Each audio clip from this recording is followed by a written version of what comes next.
Welcome to the tutorial on rational numbers. Actually, I don't think it's not rational numbers, it's real numbers. I'm sorry, real numbers. This is the third lesson on this. There's what the top of the notes look like. Real numbers, 1, 3. We're adding and subtracting, multiplying complex numbers. The essential question is, how do you add, subtract, and multiply complex numbers? First thing I want to explain is what are complex numbers. If you were in class, you were asked to solve this question, x squared minus 1 equals 0 and x squared plus 1 equals 0. And to explain and make sense out of that with me, we had some fun with that, just seeing how people would explain that. This one everybody came up with. There is no real solution. It took a while to remember that it's a real solution because you guys have not been exposed really too much to imaginary numbers. Now, a lot of people will make a big deal about imaginary numbers. They're very, very easy to understand. Don't make this harder than it is. 2 lessons ago, we looked at the real numbers and Venn diagrams, if you remember right, that showed the rational numbers, the irrational numbers, and then all the sections of numbers inside the rational numbers, the integers, the whole numbers, the counting numbers, all of those.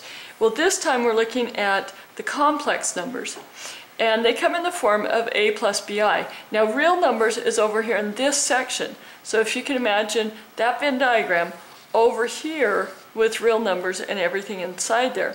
Real numbers can be written as a plus bi. It's just that the b is equal to 0, and 0 times the imaginary unit is 0, so we just simply write them as just the real number like you've seen. Real numbers has the irrational, it has the rational, it has all of that. So now we come to the imaginary number side.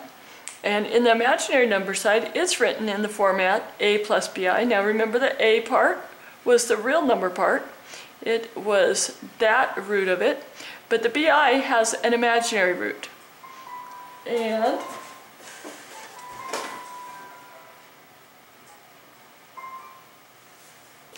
with the imaginary root, I'll get back to what that means here in just a minute, but there's always a number that goes with it to indicate that there is an imaginary part.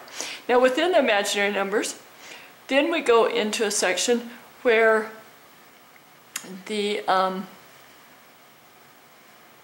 b is not equal to 0 and the a is equal to 0.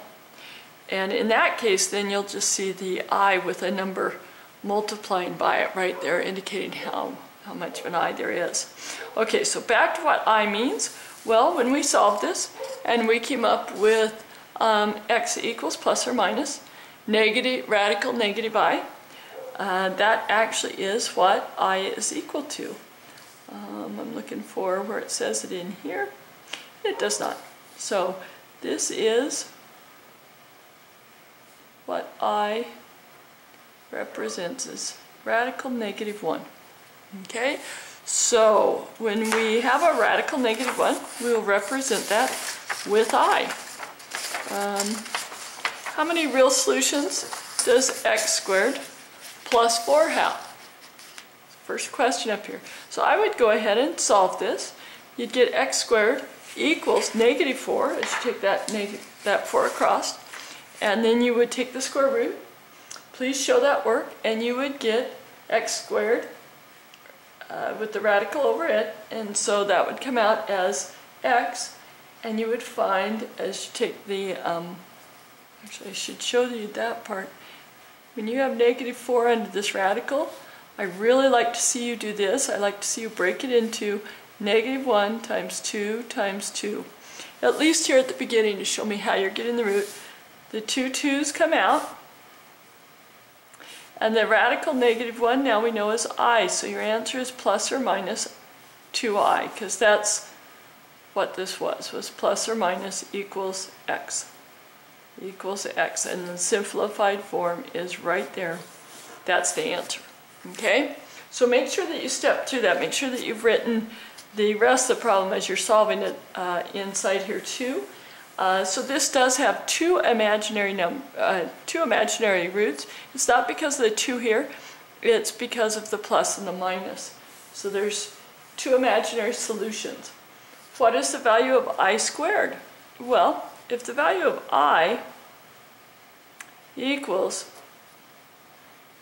radical negative 1, then I squared, it would be reasonable from our previous patterns of what squaring means to see that it's this.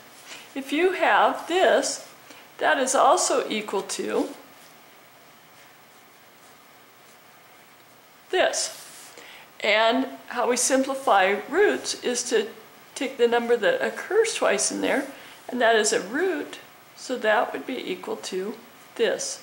So now we can see that I squared equals negative 1. Super important to remember that. So we know that I equals radical negative 1 and I squared equals negative 1. Okay, using the Venn diagram on the first page, please go ahead and indicate what each of these are, whether they're a pure imaginary number, the imaginary, complex imaginary number, or whether they're a real number. Okay? I would also like you to write those in A plus BI form. So for this one, it's already written that way, where the A is here and the BI is here. So you won't have to rewrite this one. But this one I need you to indicate what the A value is. And this one I need you to indicate what the B value is. Okay. Next little section here is about adding complex numbers. We've been working on factoring and just pulling things out, grouping them together by the associative property. And if you see here we have 2 real numbers, would you please, by the associative property, put those 2 together and take the imaginary numbers and put them together. And then it's just like in algebra with an x value, we can add the like terms, so we get 15 and we get 8i. Now when we're going to subtract, we take 8 minus the 7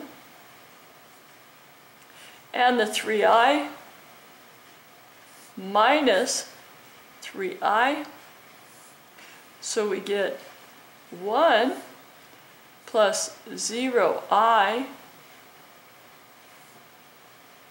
and so we could just show that as 1 minus 0. Okay?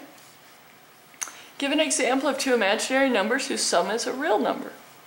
Find the sum of the numbers. Okay? Well, this would be an example of 2 imaginary numbers, but I want you to come up with your own. So think of another example whose sum will be just a real number. What properties extended to imaginary numbers allow you to collect the real parts and the imaginary parts of the 2 complex numbers being added? I already mentioned one earlier when we were first starting this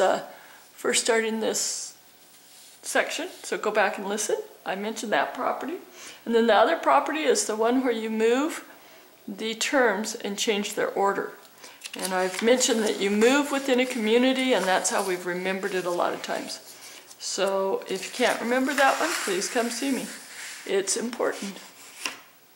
Okay, now we look at multiplying. You multiply just like you have in binomials that have a variable. You multiply in the same way. So we use FOIL or the box. You could do either one. I'll show FOIL on this one and box on the next one. So there's my F. It's my first term. 5 times 9 is 45.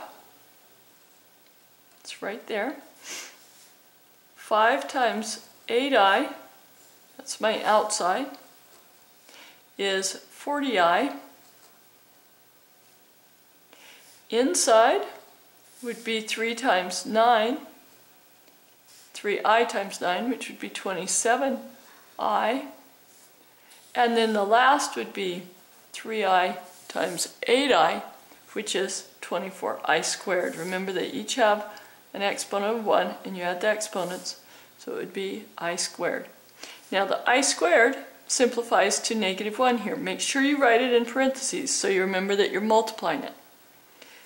Bring down our 40i, and I might combine those on my own paper at that time because those are like terms.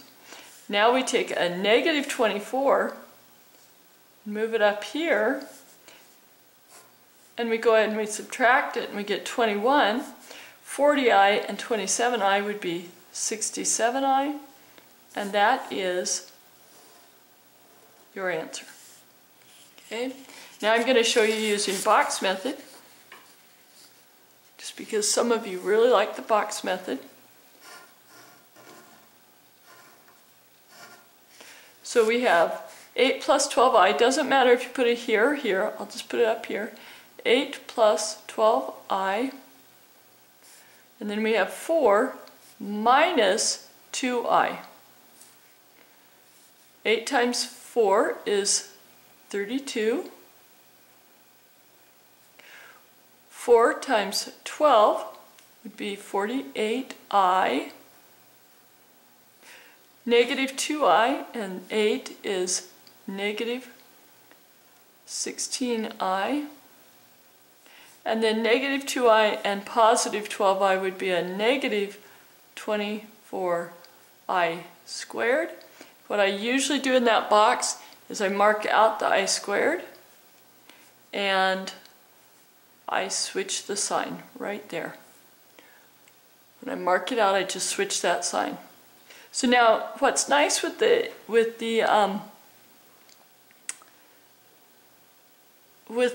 box method is that how you've always combined these diagonals. If you could, on imaginary numbers you can usually combine both diagonals. So 48 minus 16 would be 32i. They went ahead and gave you that in the answer there. And 32 plus 24 would be 56. So there's my answer. Okay?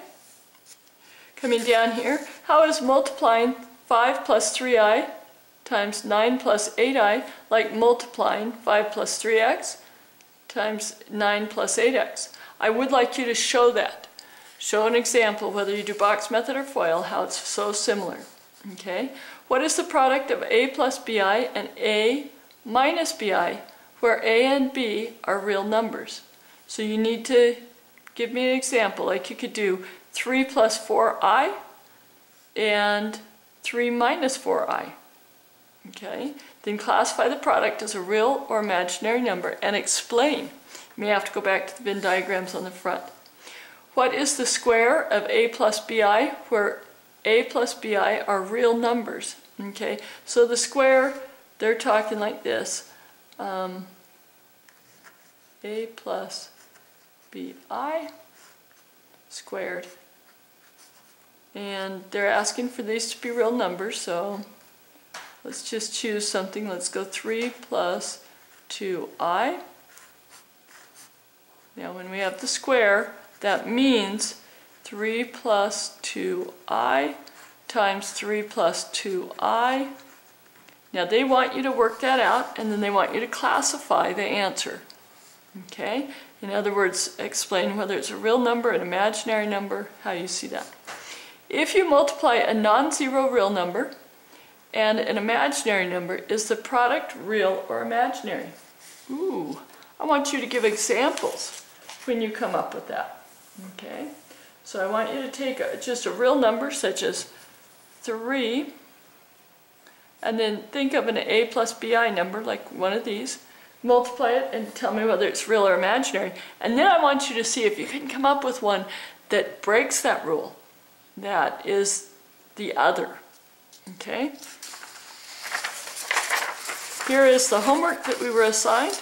Add or subtract, you're just going to be adding the like terms, just like you did back in example 2. Okay, so for this whole section, it's just like example 2. For this section with multiplying, it's just like that example 3. And then I want you to expand these out by using radical -1 and showing me what the answer is here. There's a really cool pattern here that's worthwhile exploring. And then it says in the very last, using what you've learned about powers of I in exercise 21, find the product of this. Because you'll see the pattern here, I want to make sure that you can do this problem. So please do the pattern first, and then once you multiply that, make sure that you understand how you figure out what the answer is. So come by and see me if that's tripping you out. We'll see you in class. I'm sorry that you missed. Glad that you're studying extra on this. Thank you.